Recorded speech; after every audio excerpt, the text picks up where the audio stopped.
We are now live on our YouTube channel. We are now live on the air as well, right, Mr. Weintraub? We are live on the air. I believe so. This is like doubly live here Hold on. on the Michigan Insider on Sports Talk 1050 WTKA, online at WTK.com. You can watch us on YouTube, on Facebook Live, on Twitter, via Periscope. You know how we do it, the MGoBlog Roundtable with Seth Fisher from MGoBlog. How are you this morning, Seth? I got a full night's sleep last night, like a whole 6.5 hours of sleep. It's a new experience for Sam doesn't me. know what that's like. I don't know what that's like. I don't know what that's like at all. Craig Ross, if I was sort of, my eyes kind of closing and dozing off, I would have woke up, or I did wake up because Craig was peering in the windows.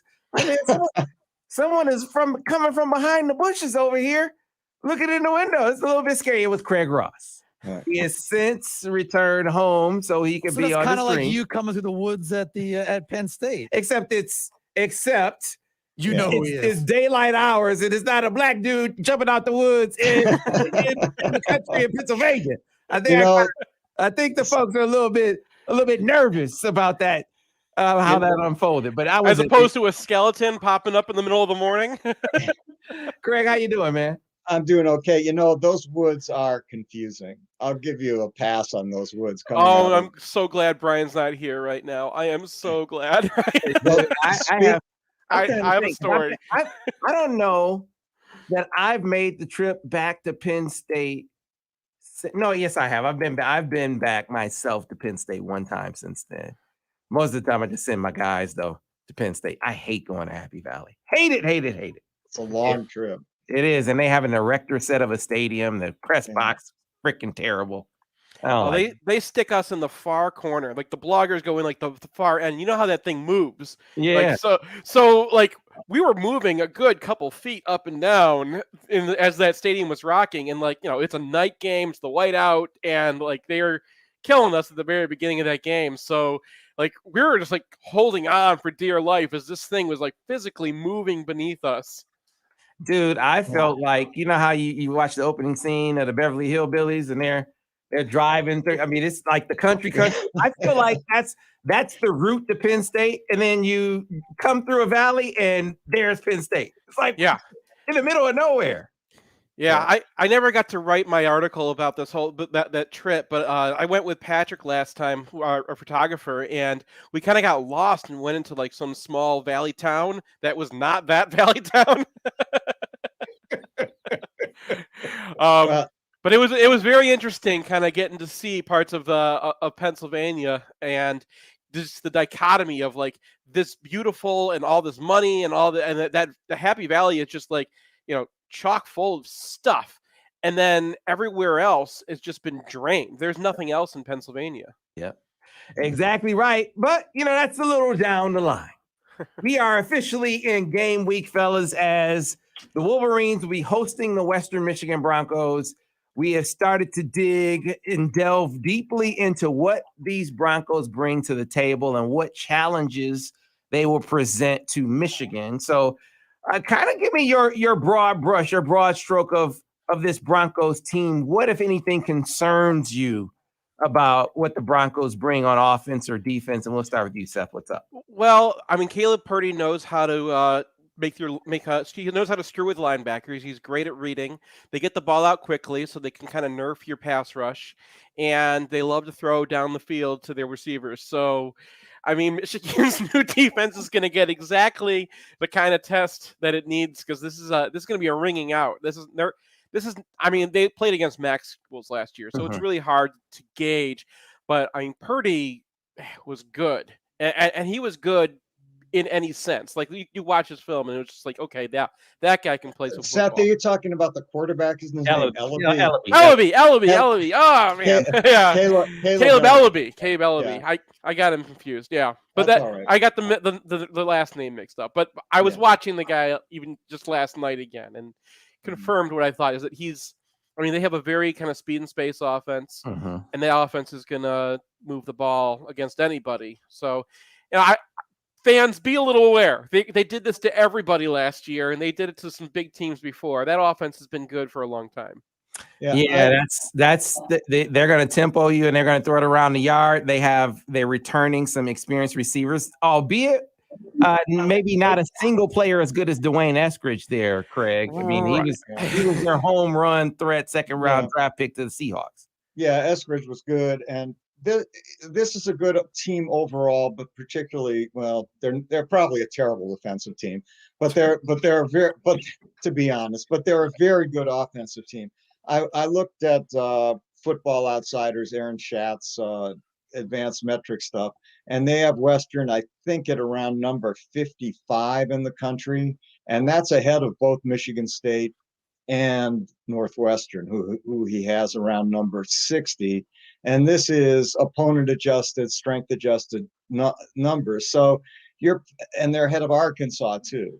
So this is a team in overall quality that you could say is about the same as, maybe slightly better than Michigan State, Northwestern, Arkansas. And if we were playing one of those teams, people would be concerned. But because there's Western Michigan and it's a MAC team, people are less concerned. And there's reason for concern here. This is a very good offense. As Seth pointed out, they scored against everyone last year. Football Outsiders has them, again, opponent adjusted, as the number 22 returning offense in the country. But they're also the number 101 or 102 defense. And that's the secondary. So, I mean, Michigan fans, if you think our secondary has problems, we should see the ball flung around a little bit. I do like two guys on their defense. That's Ralph Holly, the defensive tackle. He's only 285 pounds, so I mean, against Michigan's line, he might get a little mauled, but he was really effective. He gets low. He's a I think he's from around me. I think he's out from OLSM up here by me. But he's kind of one of those guys that you're surprised Don Brown didn't go after because he can play. And then I really like Ali Fayed, who's their defensive end. That guy was blowing. I remember when Michigan went down G all the time in like early 2018. That was kind of our base play. He was the guy who figured out how to blow it up. He was kind of just screwing with Bredesen every single time he tried to kick him out and like dodging him outside and then cutting inside. And that's when this guy was a freshman. And then when I went back and watched the tape, I was like, oh yeah, that guy. Like he is your perfect Don Brown anchor. And I don't know if the NFL is going to look at him because he doesn't have a great pass rush, but that is like your stalwart run defender who's going to be tough and kind of muck up what you want to do, especially in the power game against kind of a young line. So I had a chance to talk to the beat guy, Western Michigan beat guy for the Kalamazoo Gazette, Patrick Nothaft, and we'll run that tomorrow in our opponent dossier here on the show. But one of the things he talked about his expectations for this offense and how they don't have an Eskridge, but by committee, they have veterans, they have guys who can get down the field. And Caleb Ellaby is the maestro, to your point there, Seth. But he said, I'm concerned about the matchup at left tackle with Wesley French. He's the center that they kind of kicked outside. Yeah, he's a center that they have playing offensive tackle. I'm concerned, or they're concerned with that matchup. How much will they have to help him? Is it going to just be a quick game? And then, after that, you wonder if there's going to be more of a desire to maybe run the football a little more in this game to maybe protect the defense, understanding that last year that led to problems. When they tried to protect the defense a little bit, it bogged the offense down. So do you just go and let the chips fall where they may defensively, because that is what enhances your offense? Or do you try to maybe press that run game a little bit more versus a defense that was really porous itself? You talk about that Western Michigan offense beating up on MAC defenses last year. Well, isn't that essentially what Michigan's defense was? They were like on par with those MAC defenses last year. Yes. I mean, I think that if Michigan thinks that they're the better team, you want more trials. You do not want to increase the randomness by decreasing the number of drives in this game. And I certainly because of their best the defensive tackle and defensive end, and then they get progressively weaker. I would you could play a little bit of running game, but I would definitely throw it downfield against these guys. I think that Uh-huh. they're very rickety down there. I think that Michigan fans need to see the offense kind of open up and throw it to the No, I was receivers a talking bit. about Like, from Western's oh, perspective. and Yeah. Western. I mean, do you know who their running back is? It's Ladarius Jefferson, that old Michigan State guy, Yeah. who is. I mean, He's pretty good. well, he's good north south, and which Yeah. makes you a little nervous because we don't have very big linebackers. Mhm. But I don't know. I don't know if they're going to be able to move Michigan's defensive tackles. That's going to be an interesting matchup. But they're gonna try to RPO, right? They're gonna try to mess around with our linebackers and RPO us and see if they can get. They got Sky Moore, who's that little mighty mite. He was a good second guy to Eskridge last year, but Eskridge was so important to that team. Like, he played nickel for them because they just didn't have anyone else in the secondary. He was playing inside, he was playing outside. They ran the ball with him a little bit. Like, Eskridge was kind of their offense last year, and it's kind of like taking Rondell Moore out of the Purdue offense. It just doesn't have. I wondered that. I asked him that question. I mean, you got a lot of experience back at receiver. You got the trigger man, but how much of their effectiveness was based on Eskridge just being? I mean, he was beyond a Matt guy. This is one of the most electric players in all of college football. Yeah, and the thing is, if they had two of them, then Sky Moore could be effective because he wasn't getting all the attention. But Sky Moore, he's their slot. So if we put Dex Hill on that guy, and they want to try to, they're going to try to run crossing routes against Dex Hill, like, that's just playing into our strength right there. Right, and I think I listening to Patrick, who follows that team very, very closely, sort of in injecting the concern about, all right, Eskridge not being there, the concern about left tackle. He said, I think probably Western Michigan is good for putting up 21 points in this game. When he said that, I said, well, wow, that if Michigan holds Western to 21 points, I'm coming out of this game saying, man, that's a win for the defense. Am I off base with that? Well, I don't know. I mean, what I'm fearful of is the noise preseason has been, we've got to run the ball more. We've got to run the ball more. And I look at Western, and this is a team that really is terrible, probably, in their secondary. Their weakness is going to be their corners and safeties. And that's the place to attack Western Michigan. Yeah, you're going to run the ball, but you want to run it out of a game that's balanced and that attacks the weakness of that defense. And if they're just going to, I have this fear of Army, which is a game that still gives me the nightmares. Yeah, they're smaller. Let's just bubble ball them into submission. How did that go? So you think stylistically they can keep them in the game because they are putting a lot of points on the board because of how they're attacking them? Yes. And yeah, that's my fear. And if you start flinging it to Cornelius Johnson and give Dalen Baldwin his first Michigan touchdown early, like that, Western Michigan is playing in Michigan Stadium, and this is the first time Michigan fans have been in that stadium in 2 years since that Ohio State game, right? Look how long it's been since we've had something to cheer about. You give Michigan fans something to cheer about by attacking their secondary a little bit, and I don't know how much Western Michigan, I don't know how any human could withstand 111,000 people who are just so happy to see something good again. Yeah, I think your fears are going to be realized from the standpoint of I don't think they're going to get. Look, the self scout was very. You got a lot of introspection in Josh Gaddis saying, "Hey, we didn't stick with the run enough." Now there were some contributing. They were behind by 20 at half. Yes. Half of their snaps, 6 yards would not help them in half of their snaps. They were behind in the game, and they were behind the sticks very, very often. But I mean, I think it was a tell. I mean, we were playing poker, and he's talking about we didn't stick with the run enough. That's telling you what they're going to do. You hear the players talking, we are more physical up front. We are ground and pound. They're telling you what they're going to do.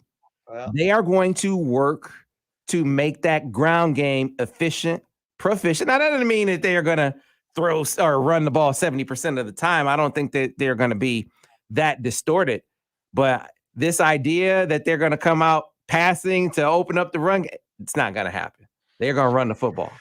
They're going to run the football, and they're going to run and then set up some shots. So can they be efficient with their shots now? Because you got to take shots against this team. And if you run the football effectively, that should open up some things down the field, right? If you take enough shots against that defense, you will be efficient, and you will have Michigan fans excited, and you will have the players happy because the Michigan fans are excited. And you know what? One thing Gaddis has been missing, it's not the running game, it's play action off of his running game. Mm-hmm. Their play action last year was miserable, and it was a lot of times it was just tertiary. It was just like, here, show the guy the ball and then back out, because they just wanted to get into their pass route, and they didn't want to, they never sold it. And so they never actually got the linebackers to bite on it. And the other thing, they could run their power stuff as long as they actually throw to the guys who are open.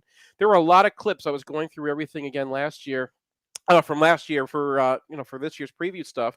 And I kept on seeing our running backs running flares and nobody going after them. Michigan State and Wisconsin just got to tee off against our running game because they didn't even throw the which is supposed to be a read. That's supposed to be you see that linebacker coming, you throw that guy out there because you have 3-on-2, and one of those guys is Blake Corum with the ball in his hands. Like, something's going to happen there. So if you want to hit them that way, that's fine. You got Chris Evans too, who's a good receiver and it killed it in the. I mean, we could go into that. Even Hassan Haskins, they've talked about him being able to catch the ball. And I can't even think of a time they threw him the ball. Now look, I know this. They have two really capable receivers out of the backfield in Blake Corum and Donovan Edwards. I don't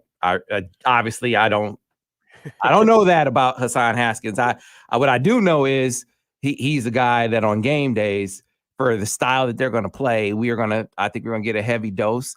He is outstanding when it comes to getting yards after contact, not letting the first guy bring him down. I think they're going to feature that. I think you're going to see the running backs be the stars of the game. It's why my stat for this contest, my barometer is at least 200 yards rushing. If they have at least 200 yards rushing, I think that they win this game comfortably. I think you're putting away the game in the second. And look, that's not me saying they don't throw the football. I'm just listening to what they say, and not just in press conferences, but behind the scenes. We're running the football really well. We're going to be a more physical line. We're going to be able to lean on people.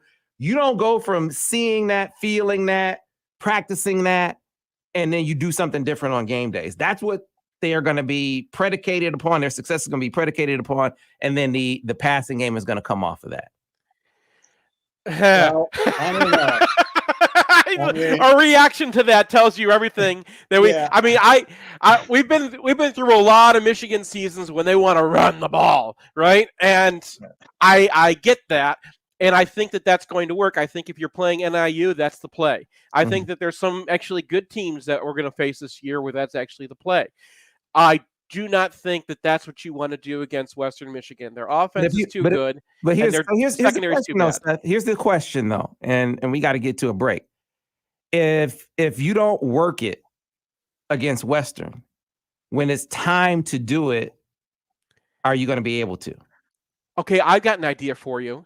All right, let's score a quick touchdown with Dalen Baldwin, another quick touchdown with Cornelius Johnson. Get that whole stadium rocking, because we haven't seen football in person for 2 years. And when we're rocking, shove Hassan Haskins down their throat as many times as you want to. Well, you know what? And so here's the thing to me.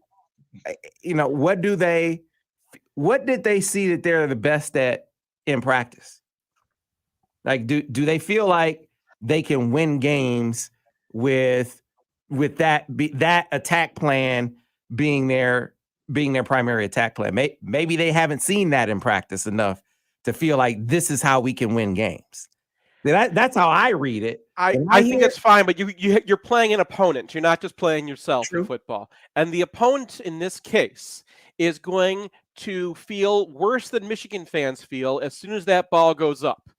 So just keep that in mind. Keep in mind, if you're Western Michigan, the last thing in the world you want to see is Dalen Baldwin streaking down the field against your cornerback, and the ball's coming his way. And if it falls to the ground, phew. Right? And then do it again because the coach just had a heart attack. We got to get to a break. I think we see the difference between the sort of coaching mindset and the fan mindset. I don't think these two things are going to be married. Maybe the result would be married. We hope the result would be married, but I don't think the approaches will be. As we get to a break, we'll pick this up on the other side. Let's be a little generous, Mr. Weintraub. Let's be generous, Sam. We get back out on the corner of Stadium in Maine inside the Bud Light Victor's Lounge where we do the Key Bank countdown to kickoff. Reduced capacity this year, but we are going to have some of you in there. So caller number 7 is 734-998-1050. Again, 734-998-1050. You can join us inside the Bud Light Victor's Lounge. That's where you get all you can eat and drink. We start off 4 hours before kickoff. So again, if you want to join us, you get that great food courtesy of our friends Polo Fields. Those great drinks courtesy of our friends at Bud Light. Be caller number 7 at 734-998-1050. Got to get to a break. Back on the other side with more MGoBlog Roundtable here on Sports Talk 1050 WTKA, The Ticket. You know, Brian told me he was planning on showing up today. All right. So he's close. And I've been, I'm giving him a tennis lesson today. It'll be the 3rd day in a row. So he's really gung-ho at doing some different things in his life. Hey, look, wait, I'm looking at some of the comments. So, no. Michigan is not screwed in this. But if they cannot run the football against Western, then yes. Hey, then yes, Michigan is screwed. I mean, if you can't run the football, Patrick made this point. He said, look, they are very concerned about being able to hold up against Michigan's offensive line. So he talked first more about their ability to hold up against Michigan up front than he did about the secondary, which I found a little surprising too there, Seth, because, Patrick Lupro, their all MAC conference corner is not even play. He's academic.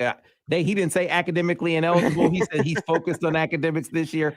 I kind of sense that focusing on academically ineligible, right? I've never known a football player to be like, you know what, I really need to take this year off and get my statistics up. And I've taken this class on the history of fantasy literature that is just so interesting. Right. I got to take football off. So there was a sequence, I want to say, in like the first week and a half of spring ball, of fall camp. And there was a practice, man, where they went in there, and I guess both quarterbacks were not throwing it to their receivers. They were throwing it to the defense. I think it was like they must have had over a couple of days, must have had like 5 or 6 interceptions or something. I know because their dad kept on texting me being like, guess he got another interception today. Right, it was like 5 or 6 interceptions. And it was around that time where I started to hear a lot, but man, we got to run the ball. We got to run the ball. And we can run the ball. And we can be more physical. And then you started hearing, man, we're leaning on them. We're punching these guys in the mouth. And the two things kind of go together to me. And it's not to say that they won't be able to throw the football, but what is their strength? What is their success based on? I think coming out of fall camp, they think it's going to be based on their effectiveness running the football. Well, so again, I don't think that means that they're screwed, though. I just think it means that their biggest asset on offense is the line, and that their quarterback play, well, it's good. Is it going to be front? We're winning the game on the arm of our quarterback. I don't know that that's the winning formula this year. At least I don't know that that's the feeling coming out of fall camp.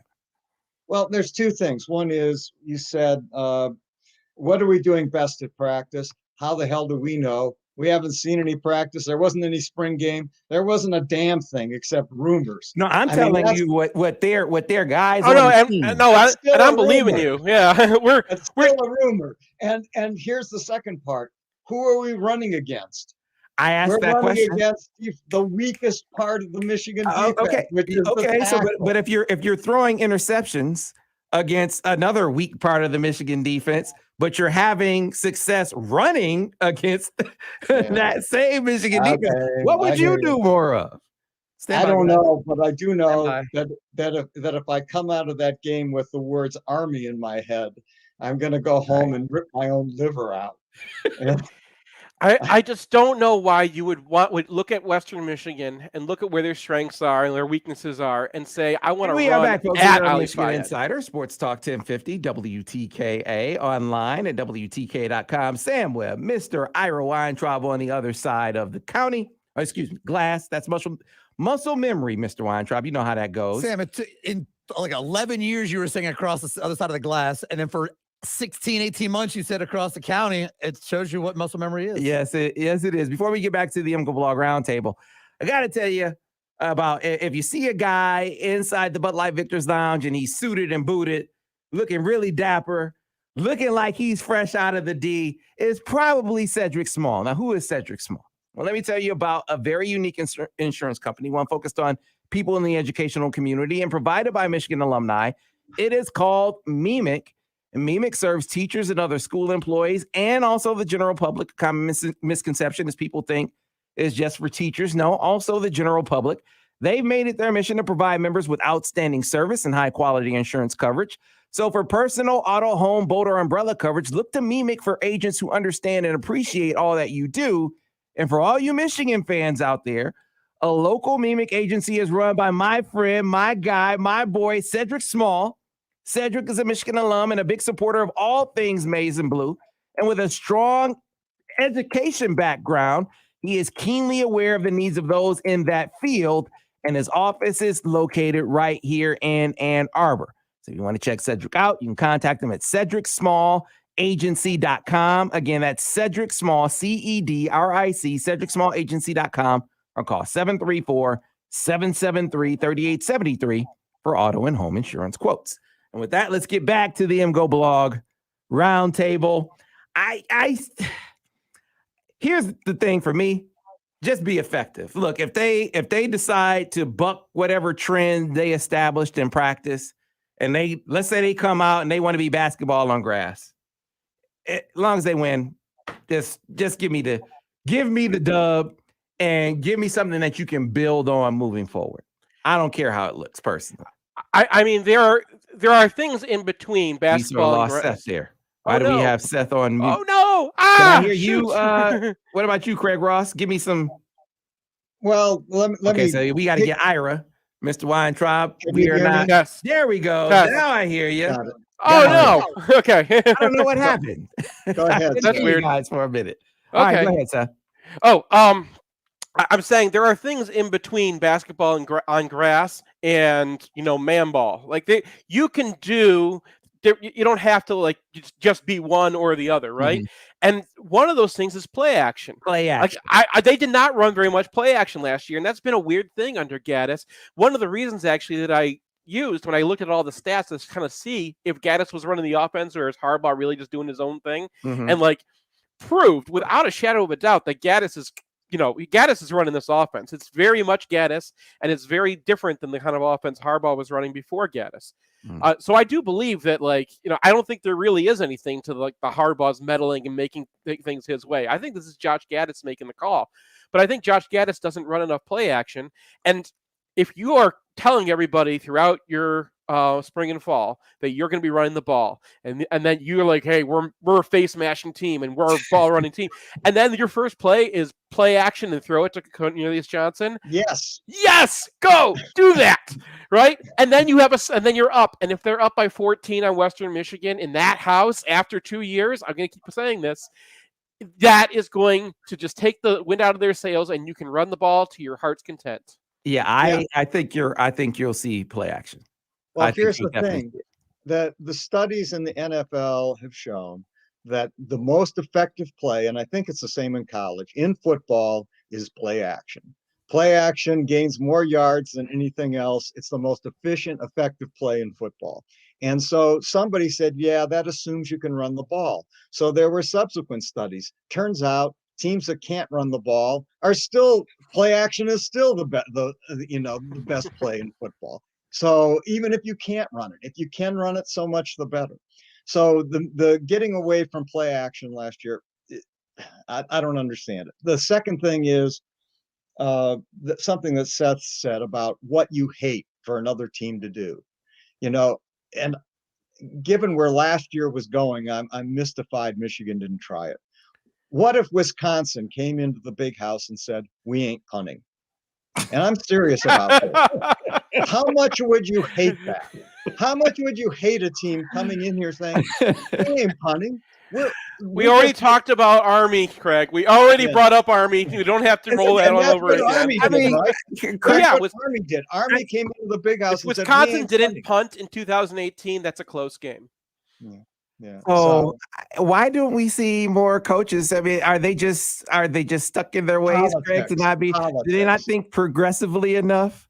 Yes, politics, exactly that. Because, oh no, remember when Bill Belichick went for a 4th and 2 or a 4th and 1 on his own 27 a few years ago? And all the reporters were like bad mouthing Belichick when it didn't work, Belichick, because, oh, he's just trying to prove he's smarter than the game. Well, yeah, he was. Because in the context of that game, it was completely the right call and the right thing to do. And so teams, I mean, you do see coaches becoming more aggressive on 4th downs. That is happening. No one can watch college or pro football and deny that's happening. But you saw it when Army came in here and said 4th and 2, 4th and 3, we don't care. We're going to run the same one play we ran the whole game anyway, and it worked for them. And take a team like Wisconsin, who really can run the ball better than Army. That's a dangerous combination, and I don't know why. Because think of it, right now you need 3.3 yards, 3.33 yards per attempt to be a success. That's a first down. You play on 4 downs, you need 2.5 yards per attempt. Seems like that's a big deal to me. And so why teams aren't doing it, I don't know. Especially if you're a smash mouth running team. Especially if your thing is we're going to put Zach Zinter, and then after Zach Zinter, you're going to get Andrew Stuber, and after that guy hits you, you're going to get Hassan Haskins, and you don't think you can get 2.5. I mean, if you're going to be a smash mouth team that gets 3 yards in a cloud of dust, you have a 4th down to get 3 yards in a cloud of dust. If you can get 3 yards every single play and trust yourself to do that, the thing is Michigan can't. They screw up their reads. They still have a young line. Last year, they kind of missed a whole bunch of assignments, and they got stuffed more often than you think they did. And so therein lies, if there is something to give you optimism, because Craig, you asked a question that I posed. Like, all right, so you're running football in practice. Okay, how do you know you aren't just running against an overmatched defense? Yeah. Even if it's not a physical overmatching, they're new in the scheme, and so they're learning. How do you know that you aren't just benefiting from their deficiencies? Yeah. And so and I asked that of players and coaches, like, tell me why. And so the response that I got was, to your point, Seth. I mean, you look back at last year, and the Michigan State game is glaring to me. How many times were we talking about, dang, they just blocked the wrong dude? They just blew that assignment up. And the soundness of the assignments up front, of the execution of assignments up front, guys coming crisply off double teams, hitting the second level, consistently blocking the right guy when they come around, when they run a power, you're hitting it. I think it was the Michigan State game where they had a huge flub up front, where I think it might have been Filiaga and Ben Mason mixing up who they were supposed to block on that play. Yeah, I remember the play. They're saying we aren't seeing that. We aren't seeing that in this camp. So that's not a physical thing as much as it is an execution thing. Now, will that carry over? Time will tell. It's different under the lights, right? But they're seeing it in practice enough to feel like, all right, we're going to be a much better run team this year. I agree that is plot. I mean, that makes sense to me, because last year they had, it was a COVID year. They had a young line, and then guys were getting injured right and left. So, like, you don't know what position you're playing, until Thursday, the day before the game, and you can forget exactly, what you're doing out there, right? Like, there's so much going on, like, you forget what position you are and who your assignment is. And I think that happened to them a whole bunch last year, because they were just moving guys around, different people.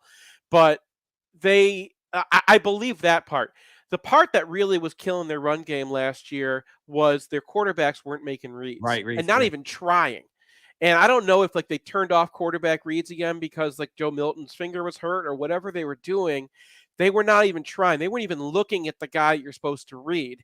And that gave the defense an extra player who's unblocked right at the point of attack. And sometimes Hassan Haskins would just run that guy over. And like that's why I bought this jersey back here, right? Like that, because when you're like so miserable about things and you're like, oh my God, I can't believe we're doing this. And I'm like, how are we still doing this right now? And then he just bowls that guy over anyway and goes, and he goes dragging people for another 8 yards. You're like, thank you, Hassan. Somebody is out there just like saving my heart right now. And I'm going to fix myself to that. Well, what are you guys were talking about? Hey, maybe it's all a big pump fake. What they're saying publicly is sort of it's what they're saying behind the scenes too.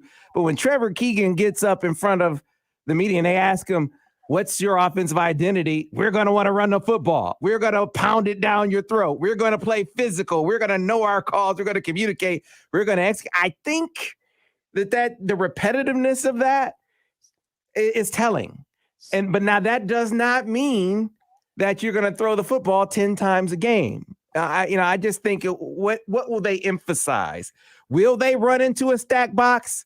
Now, I've seen that a number of times on our chat thread. Yes, you're going to see Michigan run into a stack box. You are in their attempt to. Now, how often they do it, I don't know that it will be every time, but you will see Michigan run into a stack box in this game. I guarantee you.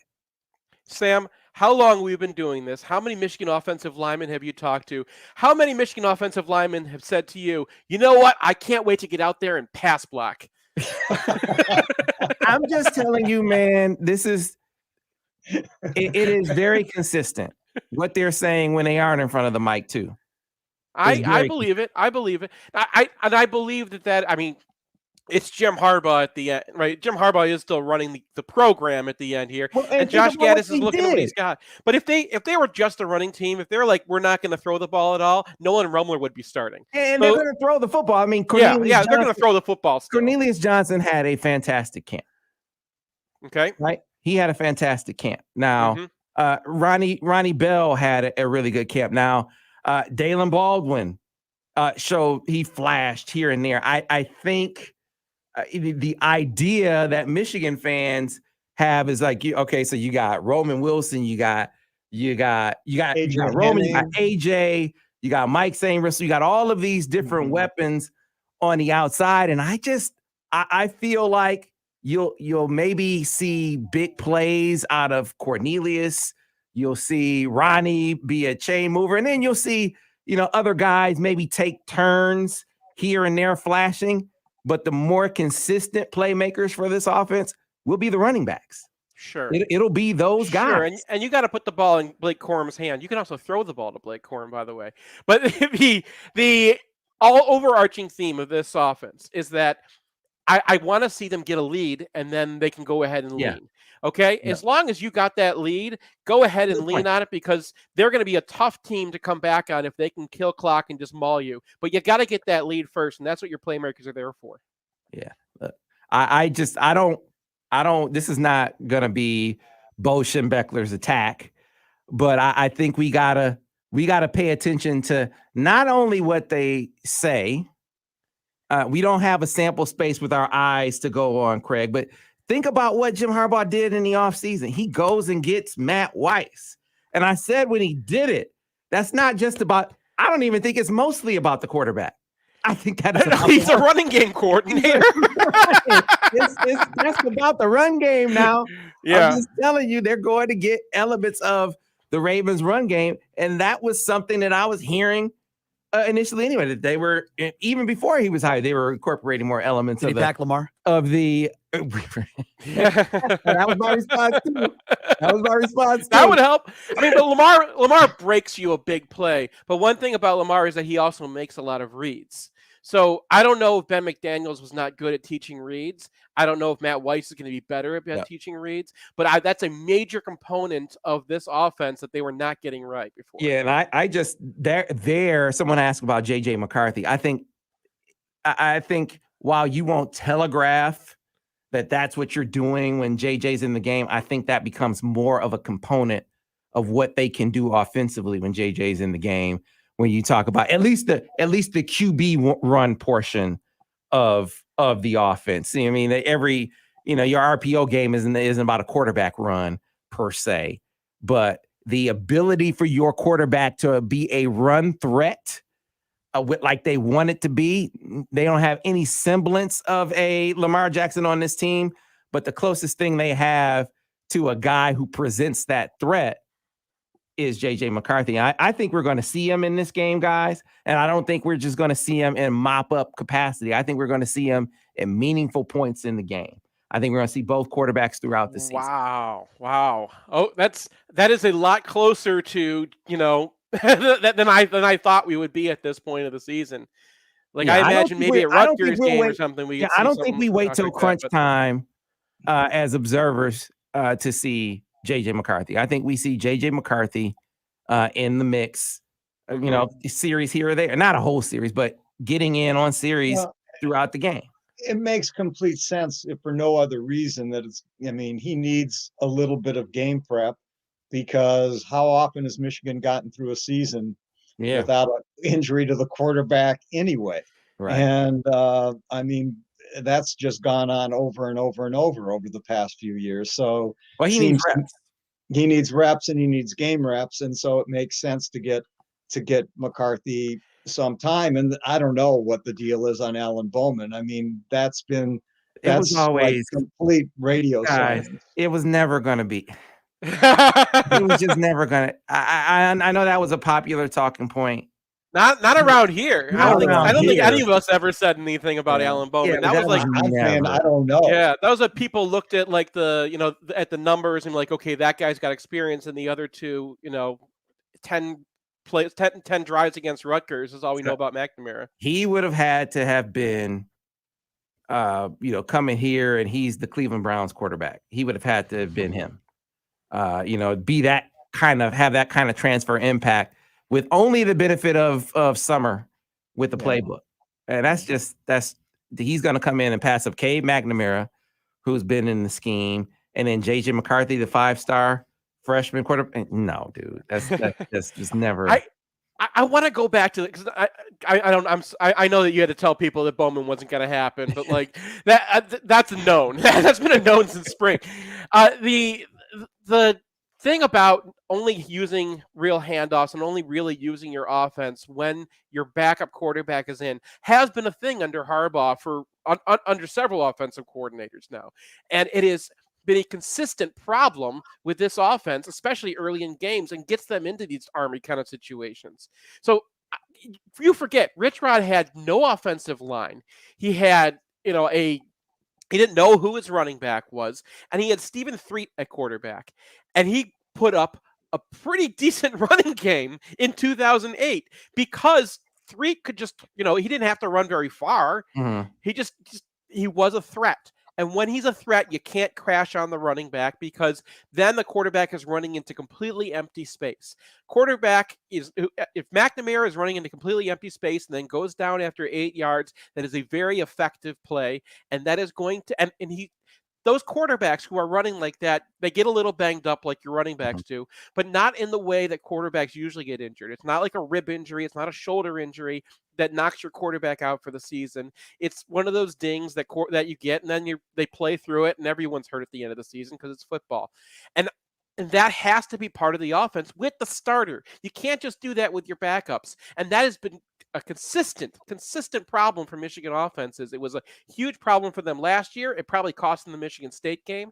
It was a huge problem like the year before. It cost them a couple games there, and they cannot continue to do that. It is a massive, massive misuse of your talent. Well, the problem is you either got to block the backside end or you got to have a quarterback run threat. Mm-hmm. And if you block the backside end, you've lost all run advantage. Is the problem. So, but if your quarterback isn't going to run the ball, what's the point of that sort of offensive structure? Because that's why it was invented by Rich Rod, actually, at With Glenville a State. quarterback, by the way, I forget even what school he was at then, but like the quarterback was not a runner at all. He was probably No, worse at running than it- Tom Brady. That's probably right. His name was Jed Drenning at Glenville State. Yep. And the play was invented by accident when Drenning, according to Drenning at least, turned the wrong way on a snap, saw the backside end crashing down on him or crashing at the running back, and so he just ran around him. And then Rich Rod said, there's an idea. and that's predicated all of current football thought. We can get a blocking advantage by having the quarterback read a player. So real quick, guys, because we are up against it. So put it on the line. How you think this game is going to play out? Let's start with you, Seth Fisher. Give me a call on this game. The way you're talking, it's going to be 35-21. And I'll take 21 points to that offense. Yeah, and only because I think if they're going to run the way that you're talking, they're going to chew it down to like 9 possessions per team, and that's going to be it. Yeah, the Western Michigan guy had it. I think he had it like 42-21 or something like that. So in the same ballpark. What about you, Craig Ross? 31-10. The defense is going to show up. Wow. And we're going to be raving next week about what are we going to do about with Washington. But for this week, the defense will show up and it'll be 31-10. 31-10. Wow. How about you, Sam? Before we go, you got to go. Always fun with you guys. The MGoBlog Roundtable. Appreciate you. Next week, we'll be breaking down this game, looking ahead to Washington, the night affair with the Huskies. So thanks for staying tuned. Ira, are we done for today? We are done for the day. We are done for today. Sorry, I thought I was going to throw in one more opportunity for generosity. Join us tomorrow. We'll give away more passes to the Victor's Lounge. Thanks for listening to the Michigan Insider on Sports Talk 1050 WTK, The Ticket, the official voice of University of Michigan